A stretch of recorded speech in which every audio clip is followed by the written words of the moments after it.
My country is North Korea. I'm not a North Korean. I wish there was a North Korean to speak to you here. It's a measure of how repressive this country is that there are not. During this session, I think we'll hear about countries where dissidents can't travel. In North Korea, there are no dissidents. We'll hear about countries where the internet is censored. In North Korea, there is no internet. We'll hear about countries where opposition leaders are beaten, where elections are stolen. In North Korea, there are no elections, there are no opposition leaders. This is, you might say, the wet dream of all the other dictators. They've kept out every form of dissonant speech, any ideas that are outside what is marching to the dictatorship. It's a very interesting year to be talking about North Korea because in some ways it's the last one left. I think the North Korean regime must be applauding itself on its decision to keep out the internet, seeing what's happened in the Middle East. But what's very interesting about North Korea is that the repression of information and the repression of the people are one and the same.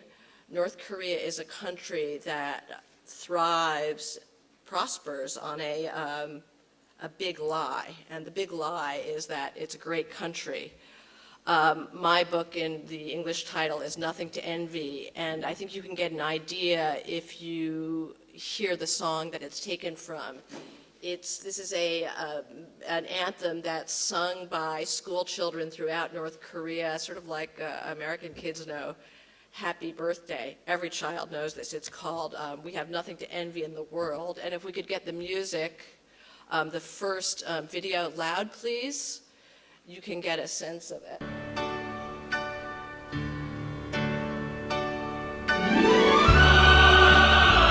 This is Pyongyang.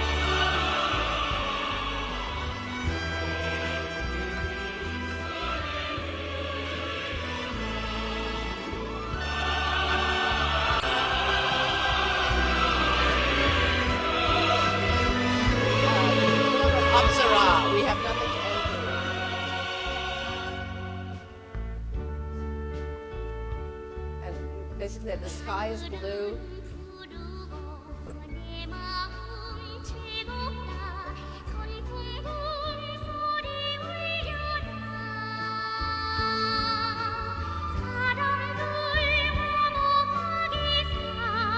Everybody lives within the embrace of the Workers' Party.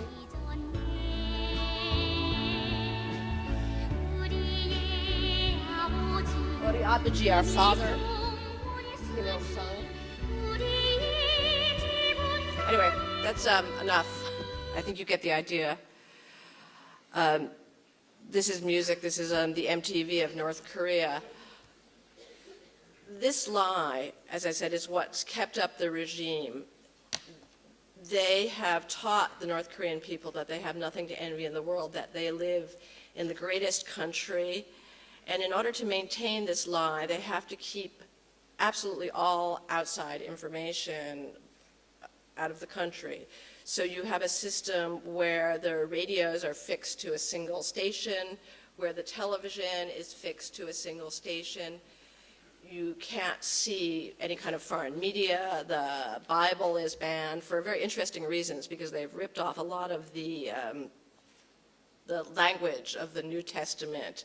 Kim Il-sung is God, Kim Jong-il is the son of God, sounds familiar. So it leaves North Korea in a quandary. I think that for all the talk about evil dictators, I think Kim Jong-il would, in theory, like his people to have a better standard of living. But they can't globalize. They essentially have a dilemma with globalization. They can't globalize without bringing in foreign money and without bringing in foreign ideas. And they keep the country hermetically sealed. In the last few years, things have, in fact, gotten much worse. North Korea is not getting better.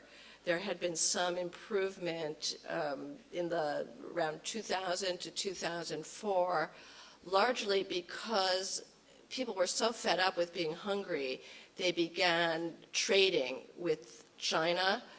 People started growing vegetables in their gardens. They started collecting herbs and firewood in the mountains and selling them. They had some modicum of economic freedom. I'll show you the second video, and anybody who knows about North Korea here, has anybody here been to North Korea? I can't see. Anybody who knows about North Korea will be very surprised, because in this video, this is number 2, and you should play it without sound. This shows a market in North Korea. And this market is a little bit like a Chinese market. I'm sorry about the quality. This was taken from somebody's pocketbook, and it was done secretly. There are some very brave North Korean journalists who are smuggling in hidden cameras. This market is in Chongjin in the far northeast. It's the city that I wrote about. And almost all the merchandise is Chinese. The video was taken in 2004, probably at a point that North Korea was doing the best because it allowed in this kind of produce. By the way, this is humanitarian aid being sold. You see the American flags.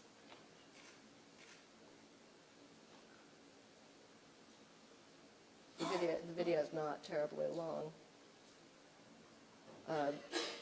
This is what passes for carts. There's almost no motorized transport in North Korea except that which is controlled by the military.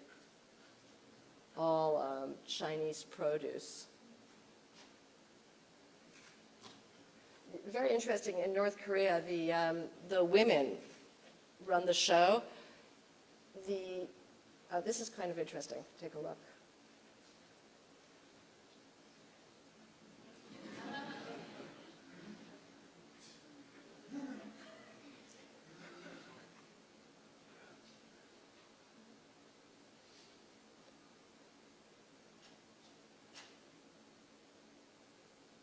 Anyway, this was, you can keep on watching and I'll speak. This was a pretty great place, this market in Chongjin. It was the biggest market in North Korea. It's since been closed down. The North Koreans have been trying to bring back socialism the way it used to be. And to the extent that people were eking out very meager livings at these markets, they've been closed down. Starting around 2006, Kim Jong-il decided that, well, people weren't starving as much as they were in the past, so maybe they didn't need markets. And they began to propagate these ridiculous rules. You couldn't sell merchandise made in China because you should be selling North Korean merchandise. Well, there is no North Korean merchandise. The North Korea manufactures almost nothing. Here's a restaurant in Chongjin. They started saying you can't sell soybeans because the soybeans could be smuggled out of the country, and those are very important to our soldiers. You can't sell rice because it's a strategic commodity. All these rules failed.